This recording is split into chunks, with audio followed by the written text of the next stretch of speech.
Okay, everyone. Okay, everyone. Hi. So the format of this one is Team Taka versus Team Kenny. Today is a best of three. So we have Team Kenny with the captain Kenny Falk, Justin, Jason, Stuart, Hanju, and Team Taka with Damien, Taka, Fred, Lakshman, and Milo. Today is a best of three. There's going to be three best of threes. There's a New Zealand team, and the New Zealand team is going to be playing one of the other teams in each consecutive weeks, and whoever has the most wins, whichever team doesn't get 2-0'd, I guess, will be playing the finals, which is a best of five. I don't think coach is allowed in games, so Lap is there. Who's in the New Zealand team? I don't think anyone we know except for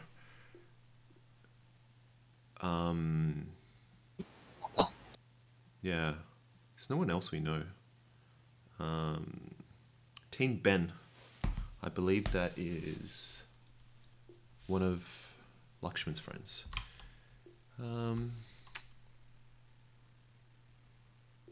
How do I...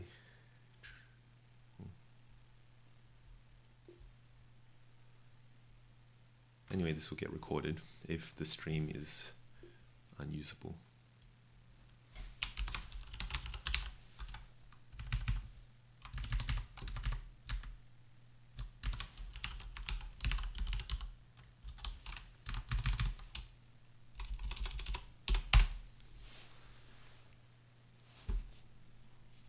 Team Ben. Are we gonna make any tips in the first game? Sorry? Are you tipping anyone for the first game? Tipping? Okay. I guess we can... I was going to start our analysis drawing. I guess this could be a bit of preamble. Just based on how you know the players so far?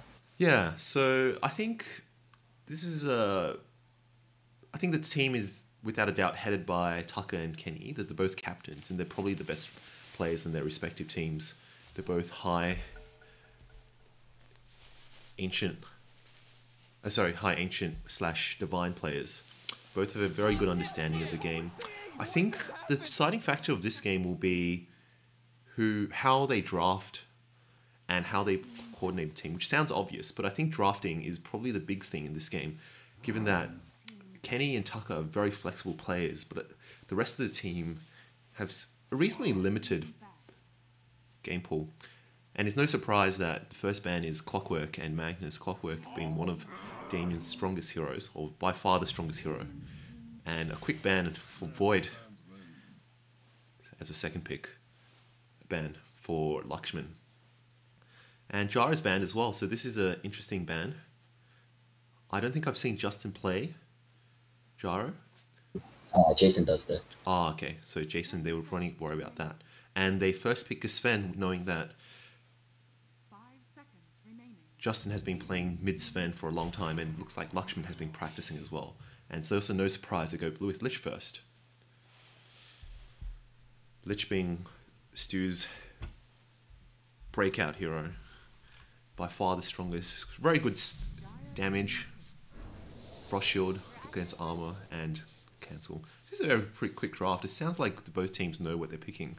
Windranger being Justin's classic hero. I think it has to be a denied pick for Milo. Okay. Is Milo very good on Windranger? It's probably one of his favorite heroes. Ah, okay. But without a doubt, I think Justin's Windranger is definitely something to be considered. If he wins this game, I wouldn't be surprised if he'll be banned for next game.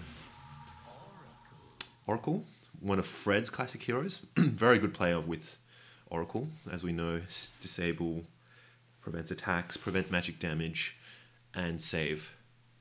And good burst at level 3 and 5 and 7 in lane. I think this is going to be the interesting part of the draft where they're thinking about the second round. The two main heroes that really are classic of their players is Lich and Windranger for Stuart and Justin, without a doubt. So I'm very interested to see what Jason, Kenny, and Hanju plays. We have a mid, we have a 5 support, so it sounds like we need a 1, 3, and 4. We're on Dire team, we have presumably a 5 for Fred, and a 1 for Lakshman. So they have the bot lane, they have the top lane secured. They're going for Wraith King, which is a very good hero against Wind Ranger, because you have to commit to either killing Wraith King twice with Wind Ranger. And the Lich pick is very good. It's a deny pick against Wind Ranger's burst damage. If we're going by favorites, I'm going to call Mars or Phoenix for Hanju. 100 is very good for those heroes. It also depends on how Kenny wants to play, right? Kenny, if he wants to play 3 or 4, because presumably Jason will be going 1. But it sounds like from talking to them, they're quite flexible. And Troll is a band pick against Jason, who plays a Troll. And Hanju's Sand King's band as well. Mars, Invoker against Taka, who's one of his very strong heroes. I think with the Windrunner pick, they probably have locked themselves into Windrunner mid, and the NG as carry and Kenny as offlane. Yeah, definitely looks like it. Definitely looks like it. Although at the same time, Hanju can play 3 as well, so they can always swap that as well. Interesting. Phoenix. Hanju's Phoenix, presumably. Good AoE. Good slow. Good heal. And good late game damage with the Sunray. So it's a very good counter initiator for when the team fight starts happening. 10 seconds remaining. 5 seconds remaining.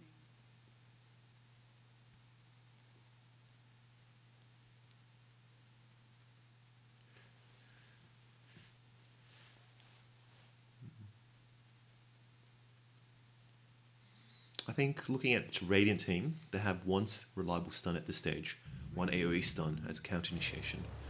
While Dire team's Grimstroke. Most likely a 4 with a 5 Oracle, and Ursa gets picked.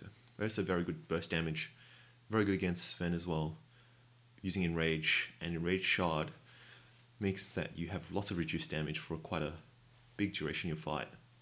It's big, good burst damage, especially going onto the Oracle. While Grimstroke will pair very well with Sven. Grimstroke's third ability, stun. Sven goes in with the stun, stuns again, lots of burst damage. But might have hard time catching the Radiant team. Lich Ice Shield is very strong against Sven.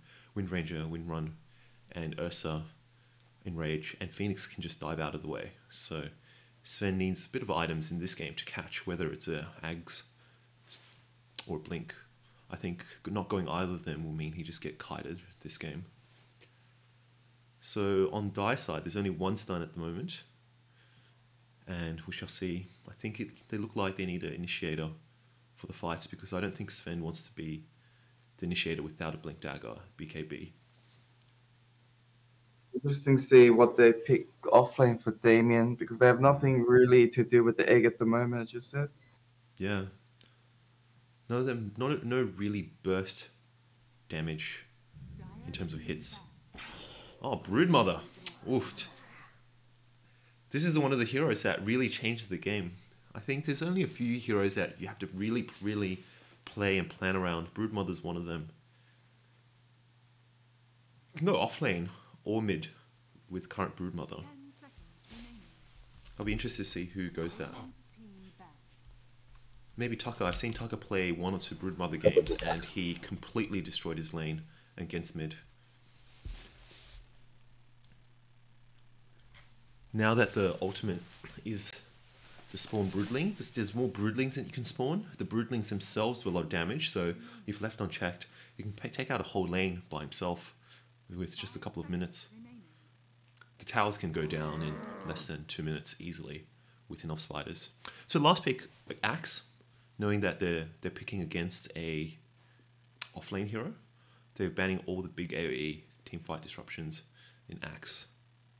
and Mars.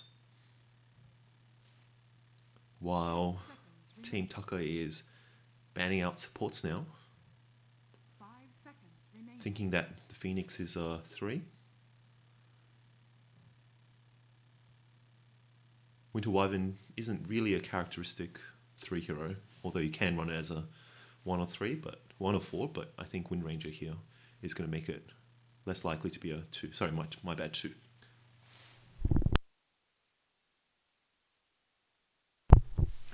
So I think looking through the heroes, Slaughter. So it's an interesting ban. They might be banning out 3 heroes, while Team Kenny is definitely banning out 3 heroes, knowing the last pick is a 3. I think in terms of Damon's heroes, who's still Underlord that he plays. There's still Leshrac in the pool for Justin, and Kenny can play Windrunner as an option. 5 seconds remaining. I'm just worried that Wind Ranger as a 3 means that they don't really have any kind of initiation heroes or counter initiation unless they're willing to throw the Ursa in.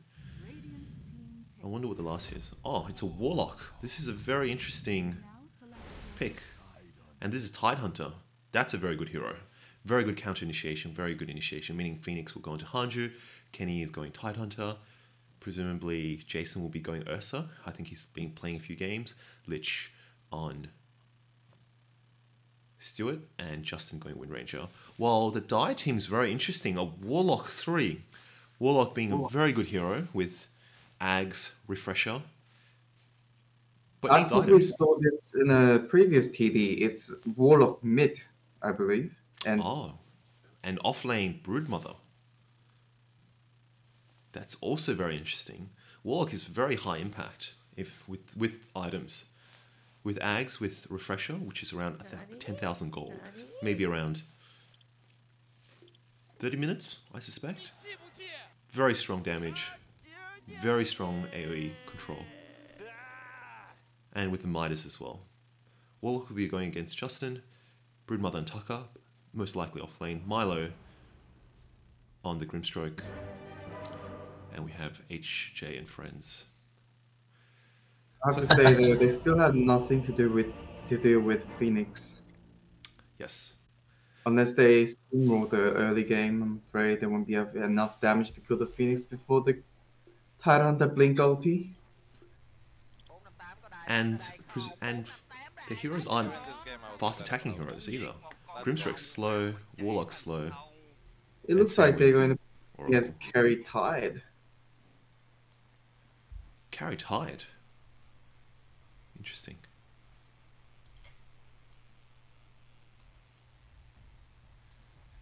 Setting up.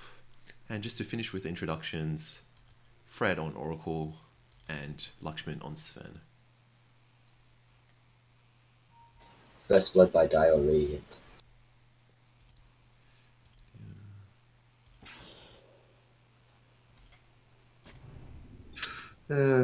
Web in the mid, I wonder if that's a bait.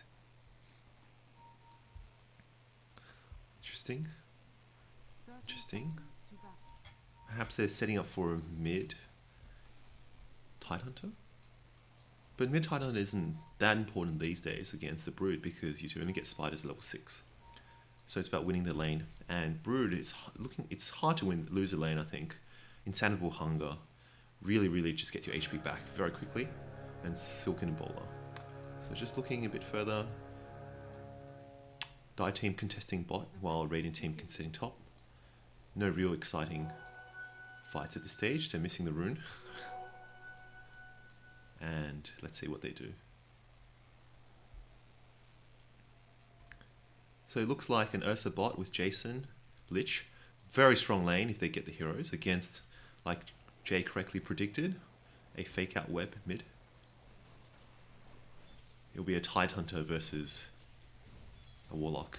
Very interesting approach, but it looks like Justin is coming in to swap. While Ursa is going top.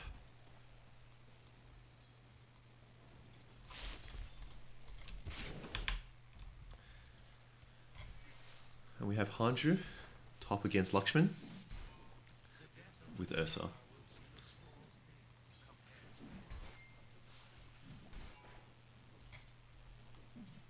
I'm not sure if it's just me. Is there an issue with the stream? It seems to not be working. On which one? Twitch. Oh, okay. Is it working now? I've tried to change to Windows and then to... It's skipping frames. Oh, I think it's locked. We'll fix that in a due time, or it won't be fixed. Okay, well, bot lane's Taka against Kenny. Broodmother versus Tidehunter. Tidehunter very strong against melee heroes. Lich trying to pull. And Grimstroke disrupting the small camp pull and blocking it here. Radiant's top tower is under attack. Looks like both team will be just try. It looks like bot would be a farming lane, unless they try to aim for the Lich. But I think at this stage, oh, there's a question mark already. So That's after 2 back-to-back denies by Damien's Warlock. a question mark already, very early. Not like emo.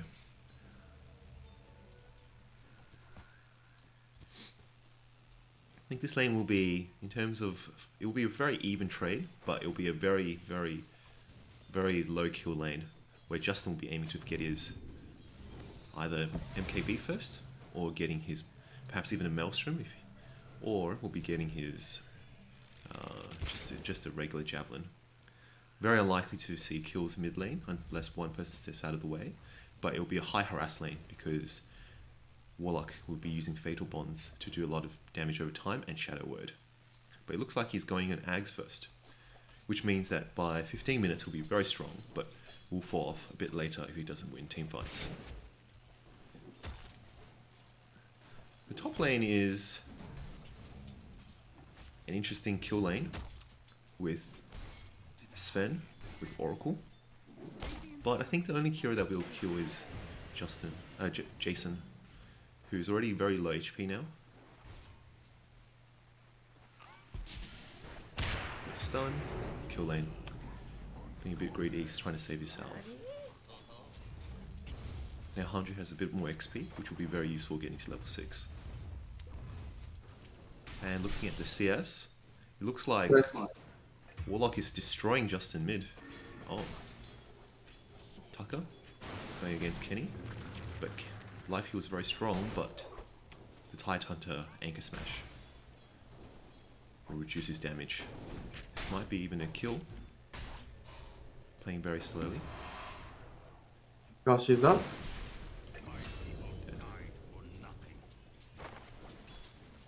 So now Tucker's going to ferret himself a salve, which will mean some time.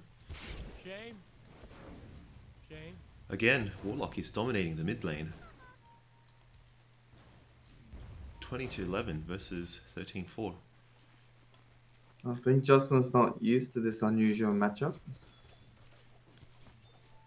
It is certainly very unusual. Did he face it last time in TD? I don't believe so.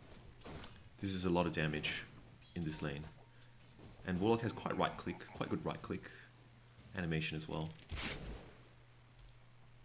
Already halfway there in terms of getting his basic items. His main items that you need in a lane like this will be a bottle and a javelin, and that gives you a level 6 kill potential. And a Cura Snipe, which is very good for the Tidehunter. Tidehunter, although reasonably self-sufficient, still needs mana in lane for Anchor Smash. And when level 6 hits, and there's no mana on this Tidehunter, it could get very, very difficult, very scary lane. It looks like his courier got sniped. You know what item it was on it? I do not. Can I see it? No, can't click it. I think it was in clarity. No, recognizing his mana regen is low. But now he's going for arcane boots. He needs a boot, so he's probably 600 or 700 gold away. But it will mean that he has good sustain. And they're going for Lich as well. This is a very strong kill. Going bottom. The Ice Shield is very, very strong, demonstrating its use. reducing damage significantly. A bit ambitious at this stage, I think. I think the timing will be a level 6 when he gets his nuke. Now Milo's very close to dying. Lich may be able to even kill him if he chases. But he wants to get the stack off. And might be scared of the Brute Mother. Contesting bot rune. Oh! Huge advantage. Huge advantage. Just in need of the bottle. While Warlock is spamming clarities, which is very interesting. When it can be a single right click. Or a single power shot. Again, the kill potential is quite low in this lane, but very, very high potential. And one of the more surprising things is how well Ursa's doing in last hits. It's just 32-7 last hit. Outlasting the Sven. And this is level 4 and level 5. Very strong damage potential. Jason going a 1-1-2 build. And it looks like Oracle is going for the classic puppy build. Sacrificial healing salve and ward sentry. 7 minutes into the game. Close is arcane boots. This is just farming. And let's see bot lane. This is farming very big stack. Trying to name Lakshman. If Sven gets big this game with early items, it's actually will be very hard to stop with the BKB. There is a lot of kite potential irrespectively, but once done, a lot of these heroes will die in an instant. Wind Ranger, Lich, and even Phoenix has very, very low armor. Also stacking for one of the heroes. Double stack. So now Taka has gone to the jungle, going all Orchid first. I think this is a very good build. Reducing the mana. Very little mana, needs to spam spells. And silence against Lich. And Fade Approach. Ooh. A misc. Stuck between a rock, literal rock, and a hard place. Perhaps a bit overzealous. But Justin may die to this as well. Oof, last hit. Very unfortunate. Overall, that would be even trade. Drop the rock, but also move the Lich as well. Now this is the kill lane top. Strong killing against Jason. Jason needs level 6 to survive a burst like that. So it looks, think about it, off lane Ursa going for Battle Fury. I think it looks like the intention is that they are still setting up the Tide Hunter as a 3 while setting up Ursa as a 1. But I think they are worried that the Ursa will get demolished in lane by Brute, which is why they sent Tide Hunter. I think by mid game, they still end up going to give the farm priority to the Ursa. And the Ursa admittedly has very good farm at this stage as well.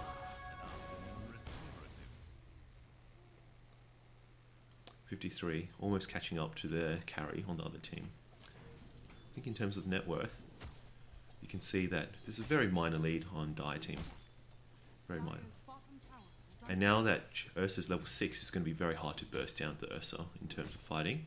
So appropriately, Lakshman has now gone jungle to farm, getting him Mask of Madness first.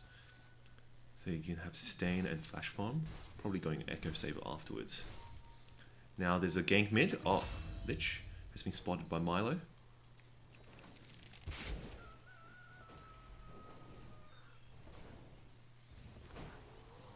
This is a DD top.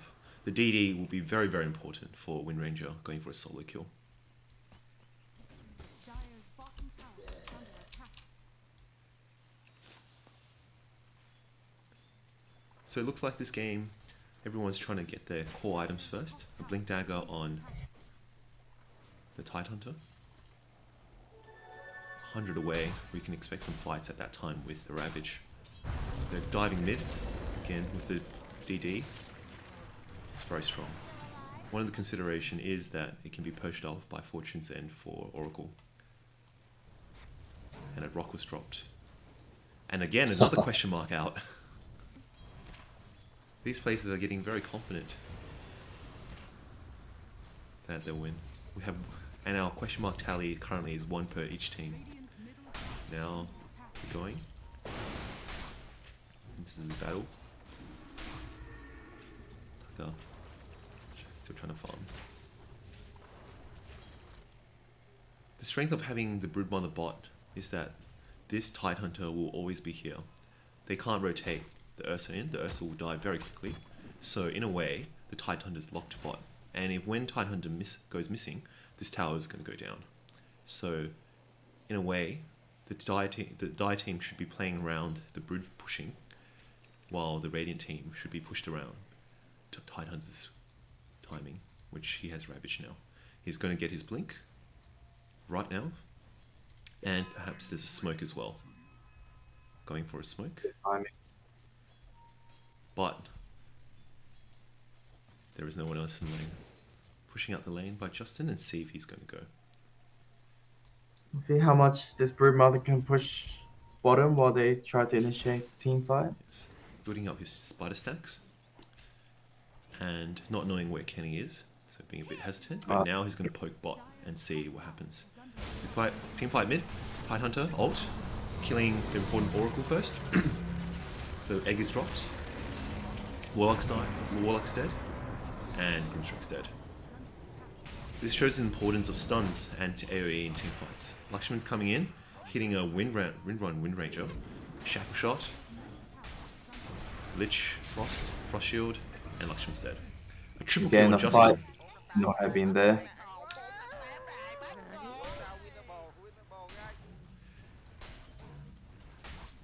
I think the important thing is to recognize when teams are strong, and looking at this stage, we have to remind ourselves that Dire has essentially a split pusher in Broodmother and a farmer in Sven, who needs his 3 core items, which is a Echo Saber, Mask of Madness, and a Blink Dagger or a BKB before he can fight. While on Radiant side, a Tidehunter is already fightable with his AoE Blink. Ursa is getting very close to his Battle Fury.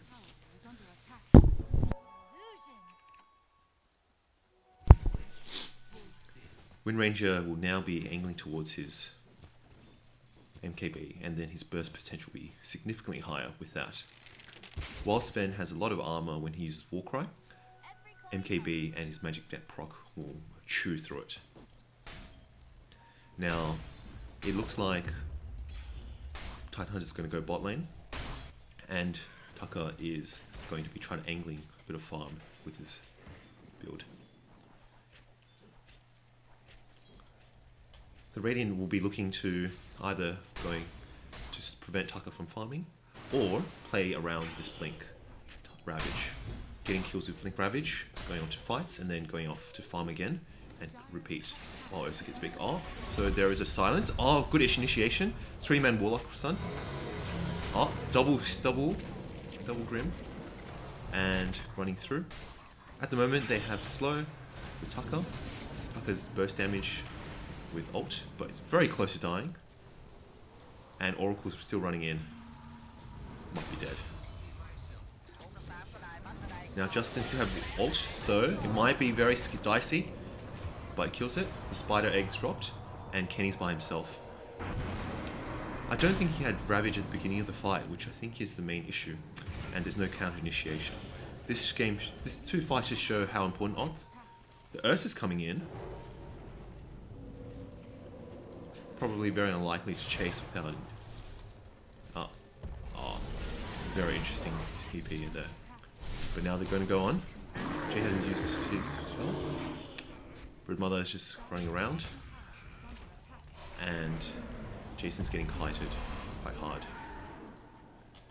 He will need to look for a defusal or some type of lockdown. Oh, now this is going to look very dicey for Jason. A Broodmother is very strong in this situation. 1 more second. Yep. Everyone's running in. Oh, a Ravage! And the Shackle. And the Shackle, but there's no... Oh, what a TP! Just into this area. What a skilled play, Taka. The Maiwa Shinderu Very well played. Very, very well played. It's unfortunate that Justin didn't have his ult on that time, or Taka probably would have died. While Lakshman right now is still farming, nearly 2 items away from his BKB. I still worry about his BKB, however, because the raiding team has the team's tools to sustain the burst if they know where the Sven is. Very well kite ability.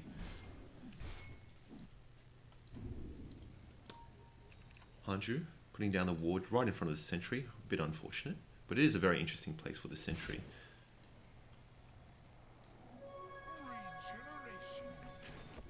So now looking at the cooldowns, I think this game will be determined by the cooldowns of the ults of Warlock and Tidehunter. If they fight without one of the ults on one of the teams, the other team is most likely to win. The Warlock is a tiny bit out of position, but we're going on Justin. Taka has found Stu, a very important catch. Very important.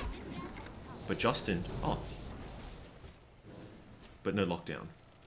Again, this goes to show why this Tidehunter ult is very important, because he's the main lockdown after Justin's shackled shot and Stu's sinister gaze, which is only 1 second at this stage, 1.7 seconds. Ooh, Taka being a bit out of position, being a bit greedy with the team behind the tower, and now they have to retreat.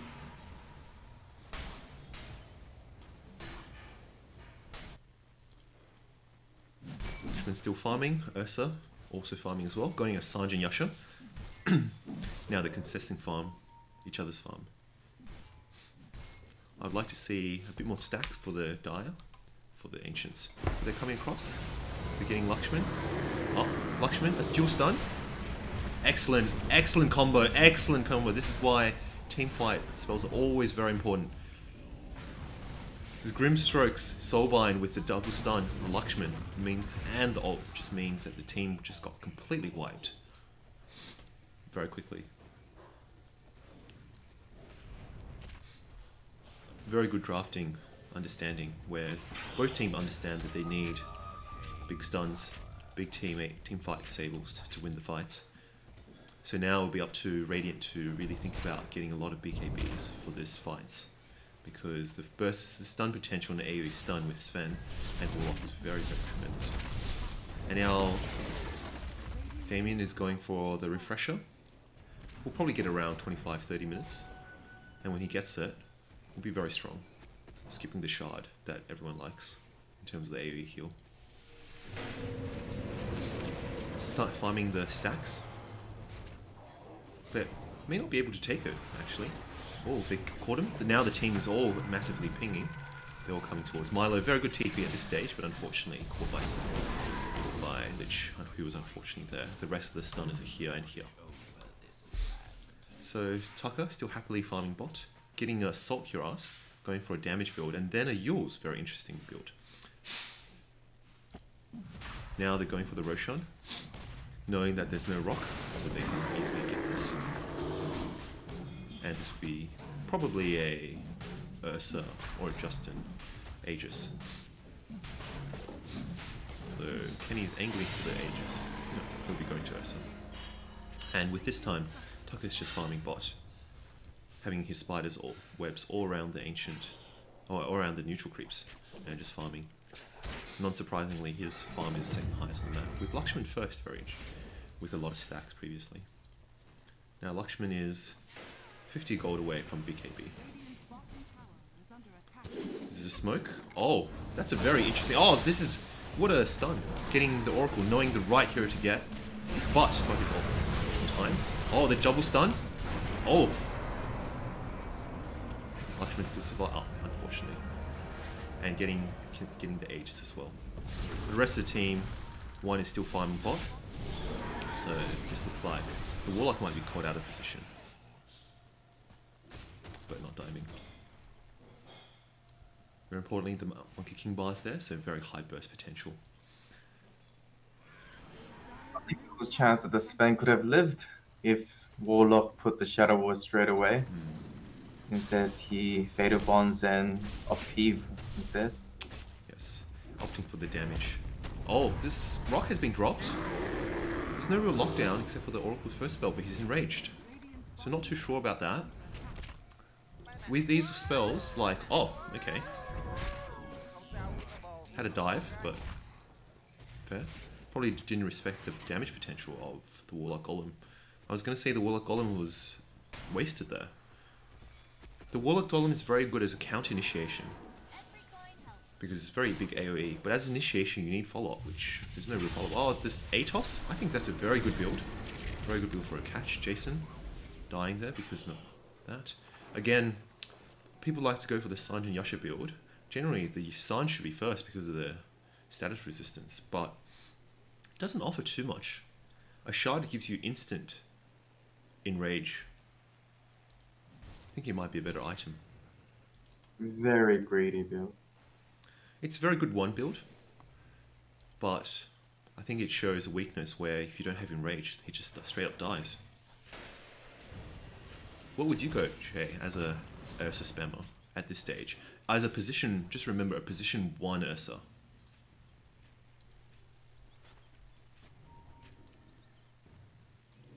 No response. This is a hard decision. Yeah. I would have gone Sanja first into the Yes. shard. Yes. That's a... I see what you mean there. And this is locked, silenced. Oh, this might be a kill. Okay, didn't go for it. Seeing that the Tidehunter was bot, they could have gone for it, but... Justin getting a haste rune, which is very important in these fights. Yeah, so what would you have gone now? So, after the Sanj and Shard?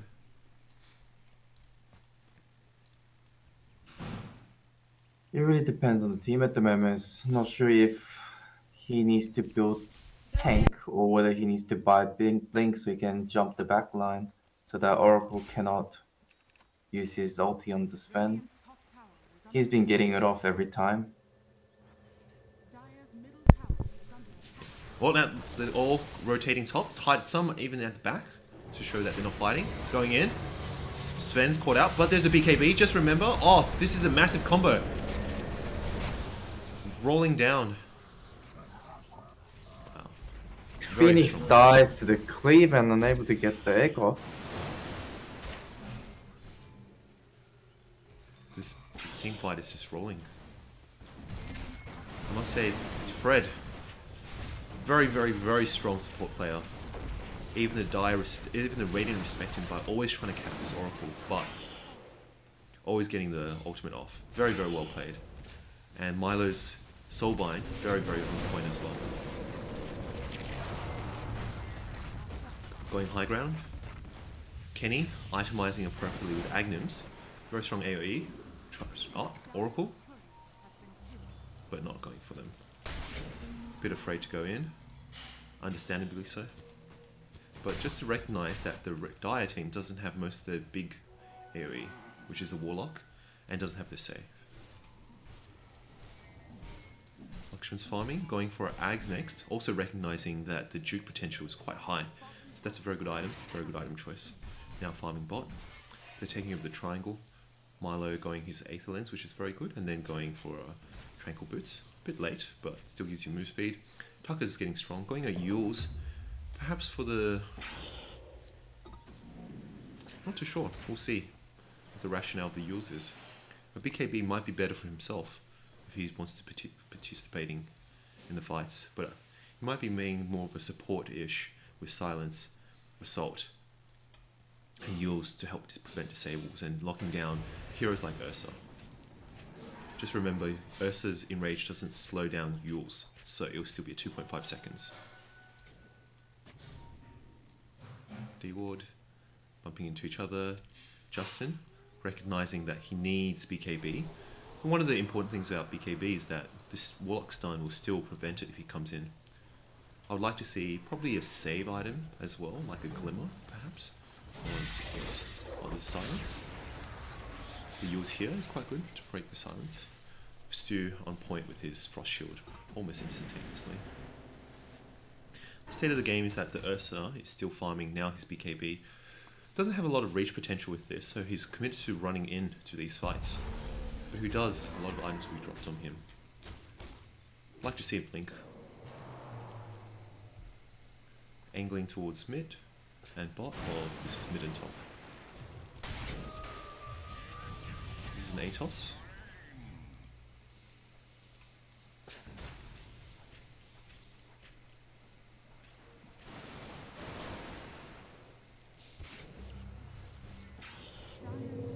Oh, If you're in the spider. Dire team, if you're in the Radiant team right now, what's your call? Who's the initiator?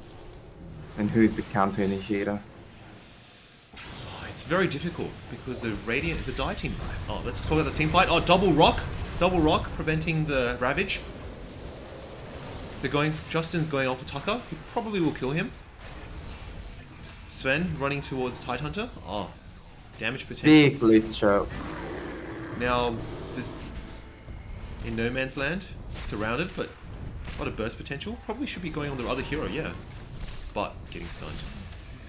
This is the issue with BKB in the sense that once your BKB goes off, you're getting controlled by your Radiant team. So, before the team fight, I would have said the main two heroes to aim for would be the Oracle and the Warlock. The Oracle is one saving the hero, and if the Warlock stands in the right position, then the team fight will be quite die heavy, because he can save either Sven, or, who will be probably going in, or save the Warlock, who will be counter-initiating. I think Taka, recognizing that, I think this is a very good itemization, Ghost Scepters. Another thing I would like to see is Ghost Scepters on the heroes, because Dire team are very heavy dependent on physical damage, which includes Justin and Jason. In this state of the game, a lot of it is to do with who they catch and what they catch. They actually all have a very good, very well-rounded draft. There's AoE stuns, there's counter initiations, there's initiation. Oh, but Jason's in the wrong position, getting stunned there, but has Enrage. But now it means Enrage can't be used for the next 30 seconds, and he still hasn't had Shard yet. I would say both teams have very strong and very appropriate team fight AoE, which is a Warlock Tidehunter. They both have a very good physical damage, big damage hitting carry, which is Sven and Ursa. They have very good supports in Oracle, Grim, which complements their heroes as well in the way they play. And while the Radiant has Lich, which is a very strong AoE fight hero with Frost Shield, stun, slow, and disable. Everything a hero needs. So look for the catch and people getting split up. The difficulty is that a spider needs to fight around webs, or needs to fight around the actual spiderlings themselves. And spiderlings will just get knocked out in the team fight with the AoE very quickly. He pulled his spiders out of rush just as he popped. It'd be interesting to see what Phoenix goes next with his items. He wasn't able to get off his egg on both of the team fights, last two team fights. He was linked and silenced and bursted down. It looks like he's going for the Aeon disc with the Vitality booster. Yes. Another thing would be for the Phoenix to stand very far away from the fights and only commit when team fights are committed. Kenny itemizing against the spider, recognizing the spider could be the one just finishing entire waves. Spider's gone. In terms of the networks, it's a pretty close game with 3k gold. All hanging around mid. Initiating onto Tidehunter. Going on Tidehunter, but it's a very interesting pick because there's Kraken Shield. He can just get his ultimate respectively. Now they just have to either go back. Now got the Phoenix Egg off. Lakshman by himself. Oracle used his Oracle ult himself. Tidehunter. Lakshman. Gonna get bursted down. Oh. Oh, so okay. Jason still in the fights. BKB used. Quite high damage. Taka running in. Justin not using his ultimate. And now surrounded. Very good. I think it was a bit of an interesting use on using Refresher Warlock on both. It was a very interesting choice in terms of initiation, but it looks like it worked out well. I think they're going on the principle that whoever initiates first have the element of surprise. He did kill the Tidehunter very quickly, and the Tidehunter didn't get a game-changing hold off. I think they recognize that Kenny is the playmaker, Yeah. and if you initiate on him, the team will follow. Very quick tower. We were very quick lane dead. Going on to Kenny. It was a very, very close fight, I think. All we needed was one or two things going the wrong way, and it will be a different fight.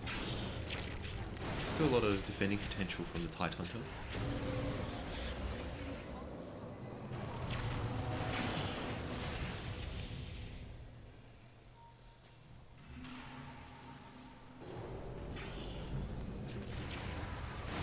Hunter going in quite early. Oh no, double stun. Lakshman. Ghost is really good, but there's this very good silence preventing the heroes from doing anything. But going out without ultimate when you're behind And is very without dicey. Bielsa. Looks like they're going for the GG push. Spiders, very quick. And the trash talk begins.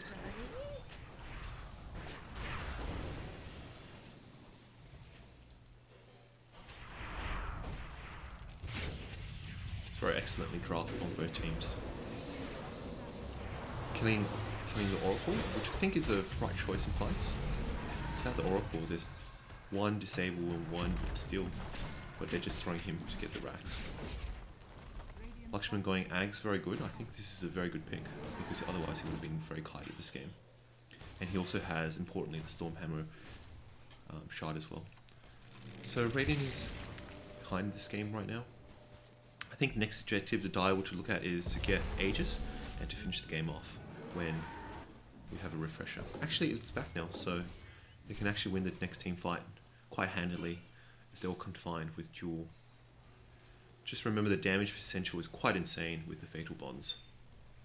Okay, I'm going for Roshan.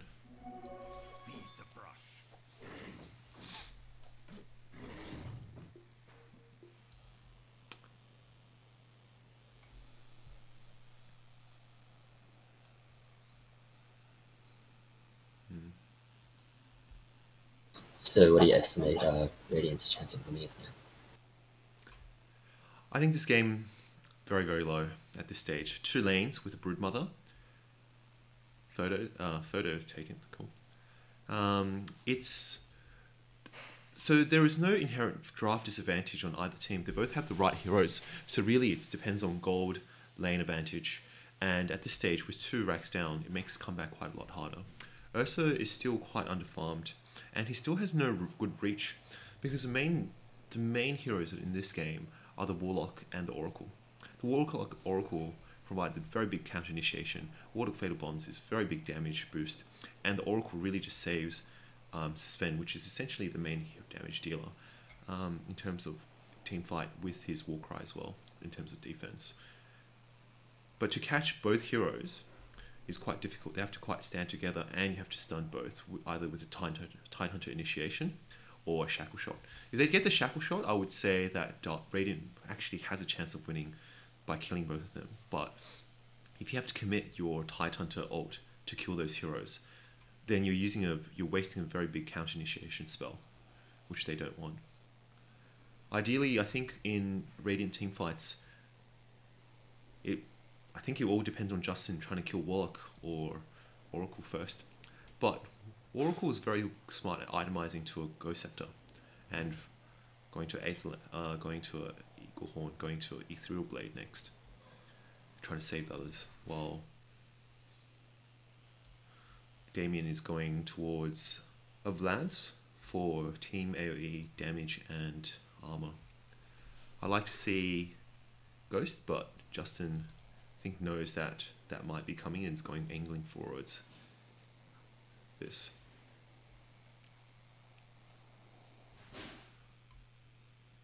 I think in terms of damage, in terms of magical damage, physical damage, both teams actually have very good composition.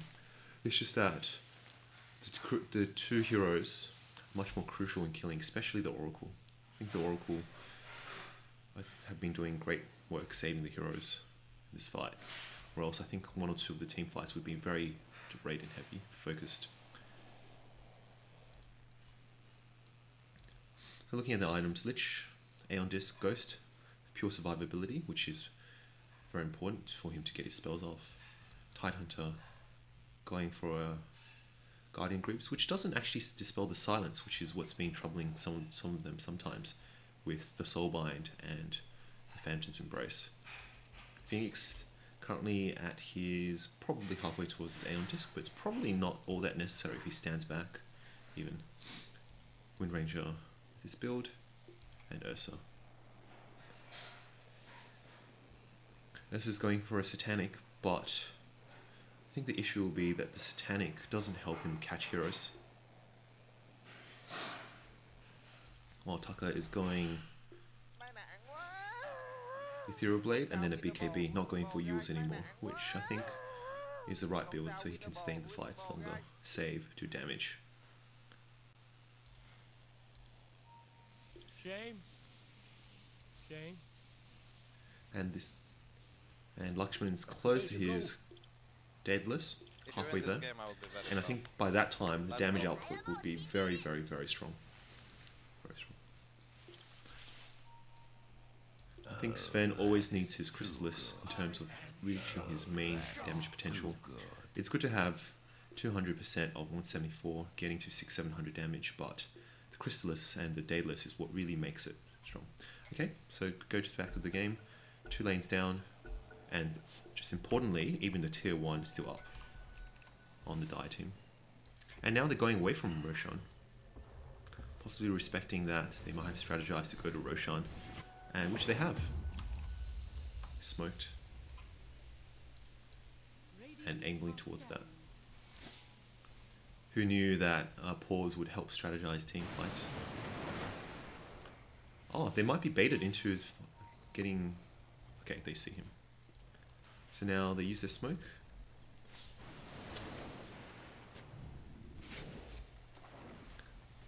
I think the other thing will be, like we talked about in the past, that Ursa just needs a way to catch heroes, which right now he's getting a bit kited, which is severely limiting his potential.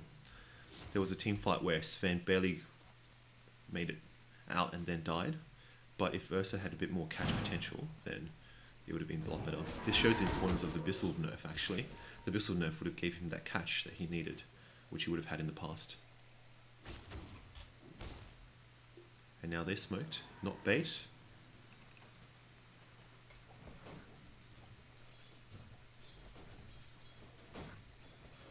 And Oracle is standing far behind to not bait this bait. But Justin's going still pushing mid, very unlikely to come into this until they're at the racks. I think this racks actually advantages perhaps either team. It makes Warlocks using his ult a lot easier because they have more confined team space to fight around this area. But it would be nice if they had Aegis to run in. Counter initiation a bit early. A Ravage. But he has, just remember, Oracle can save if needed. Ghost. Counter initiation and another counter initiation. Now this one's going to be big. Everyone is getting damaged. He's dead. Jason's surrounded, but most likely dead. Justin's at the back. Used his ult already. Lakshman's getting kited, but the second Warlock ult hit all heroes. And looks like that's game. Looks like this game. Unfortunately, Ursa's using PKB and in range at the same time. I think it's very difficult in the sense that it's just counter initiation. But I think it goes to show that why teamfight AoE stuns are so important, because if Warlock only had one ult at that time, the teamfight would actually be reasonably even if the gold was even. But once the second stun dropped, the BKB usage, essentially they just kill 2 or 3 seconds of their BKB on their Radiant heroes, which is very important. And going in, double stun, right click, ghost staff, which is really good, but unfortunately, makes it harder.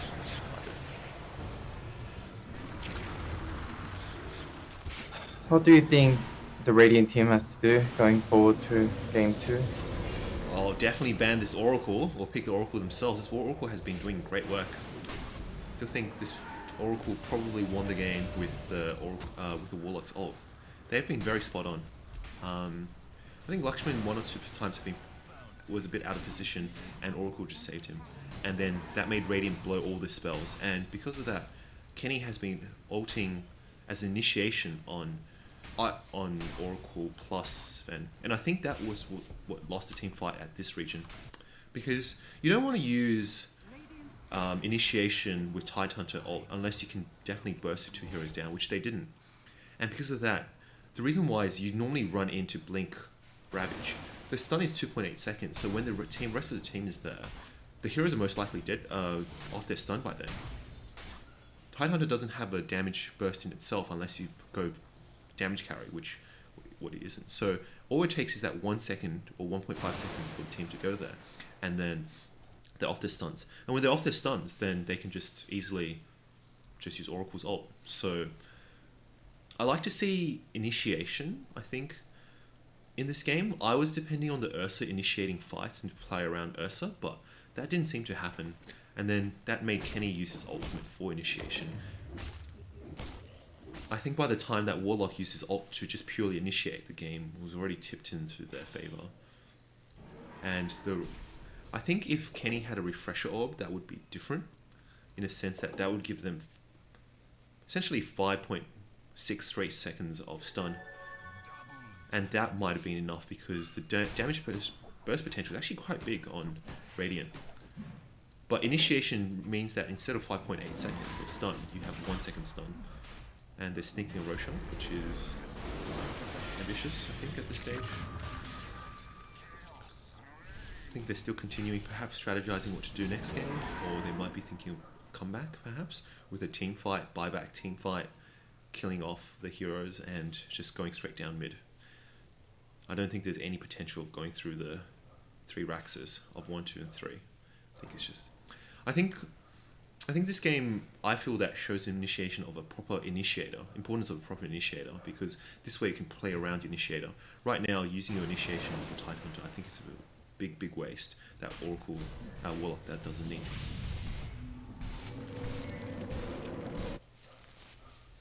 And I think that would go back to the Blink Dagger initiation and playing around with Blink Ursa, where he goes in range when they blow all the spells using range, and then Tidehunter comes in.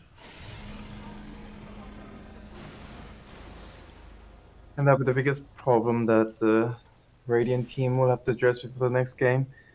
As Kenny plays the initiating role, NG as the farming role. What do you think of that? How do you think that should be swapped next game? Do you think they should swap around in terms of farming and initiation, as in Kenny going farming and NG going initiation as a 3? I think this game, Kenny, the Radiant team, was baited to pick the Tidehunter, as they had nothing to do with the Brood Mother. Stun initiation on the Ursa. Ursa just had used his BKB at this stage, which he hasn't. I don't think, unless it's a perfect fight, there's any chance for the Radiant team to win this. Again, with the buyback?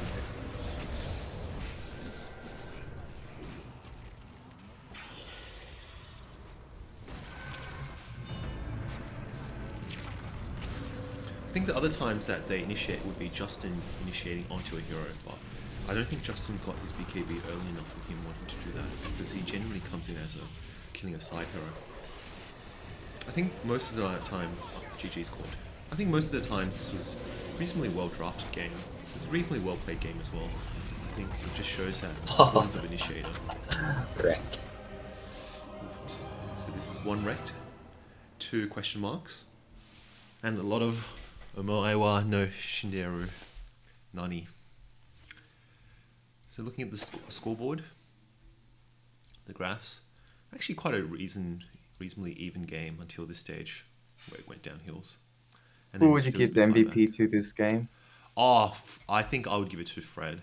The Oracle, so the Radiant, the Dire didn't have any initiation themselves, but instead they relied on the Radiant team initiating onto them. And if Sven died, it would have been a lost team fight for Dire.